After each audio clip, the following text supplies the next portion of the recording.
চা দোকানদার পরিমল চাই দিদি আর একবার তার দোকানে আসুক। দোকানে এসে চা তৈরি করে সকলকে চা খাইয়েছিলেন মুখ্যমন্ত্রী। সেই স্মৃতি আগলে এখনো রয়েছেন পরিমল। দীঘায় এসে রাজ্যের মুখ্যমন্ত্রী হঠাৎ এই রাস্তার পাশে থাকা এক চা দোকানে আসেন, এমনকি নিজের হাতে চা বানিয়ে পরিবেশন করেন। তারপর থেকেই বদলে গেছে ওই চা দোকানের ভবিষ্যৎ। মুখ্যমন্ত্রী আসার পর থেকেই চা দোকানের বিক্রি বেড়েছে। জগন্নাথ মন্দির উদ্বোধনে আবারও দীঘায় এসেছেন মুখ্যমন্ত্রী, তাই পরিমল আশাবাদী মুখ্যমন্ত্রী হয়তো আবারও আসবে তার চা দোকানে। এখনো ভুলতে পারি না। দীঘার সমুদ্রের তটে গিয়ে মনের মানুষ হয়ে ওঠেন তিনি। সেই রকমই এক অন্য রূপে মমতা বন্দ্যোপাধ্যায়কে দেখা যায় দীঘায়। 2018 সালে দীঘায় এসে মুখ্যমন্ত্রী সবার কাছে পৌঁছে গিয়েছিলেন। চা দোকানে ঢুকে তৈরি করেন চা। মুখ্যমন্ত্রী নিজের হাতে চা পরিবেশন করে চায়ের আড্ডাকে আলাদা ফ্লেভার দেন।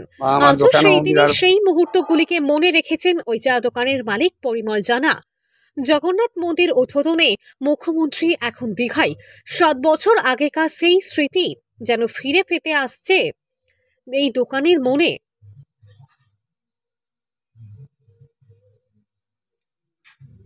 মুখ্যমন্ত্রী চা তৈরি করা এবং চা পরিবেশন করার ছবি বাঁধিয়ে রেখেছেন তিনি।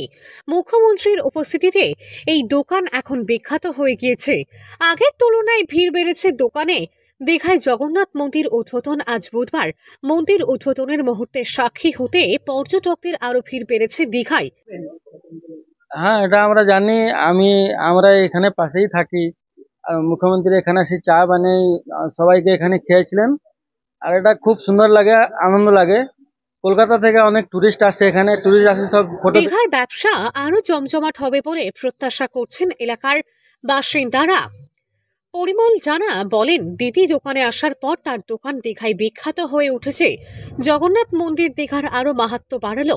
দীঘার আর্থসামাজিক ব্যবস্থার আরো উন্নয়ন ঘটবে। দীঘা বর্ডারের কাছে দীঘা বিজ্ঞান কেন্দ্রের উল্টো দিকে পরিমল জানার চায়ের দোকান। দীঘার এক প্রান্তে দোকান হলেও মুখ্যমন্ত্রীর ছোঁয়ায় এই দোকান হয়ে উঠেছে বিখ্যাত। সকাল থেকে রাত্রি পর্যন্ত বহু পর্যটক এই দোকানে এসে চা খান। ফলে মুখ্যমন্ত্রী আসার পর ব্যবসা বেড়েছে পরিমলের। চা বিক্রেতা পরিমল এখনো স্বপ্ন দেখেন মুখ্যমন্ত্রী মমতা বন্দ্যোপাধ্যায় আবারও একবার আসবেন তার দোকানে। জগন্নাথ মন্দির দীঘাতে হওয়ার জন্যই তিনি খুবই খুশি। দীঘায় যত পরিমাণে পর্যটক আসতেন আরো বেশি পরিমাণে আসবেন, এমনটাই তিনি আশা করেন। পূর্ব মেদিনীপুর জেলার দীঘা থেকে সৈকত রিপোর্ট, লোকাল 18 বাংলা।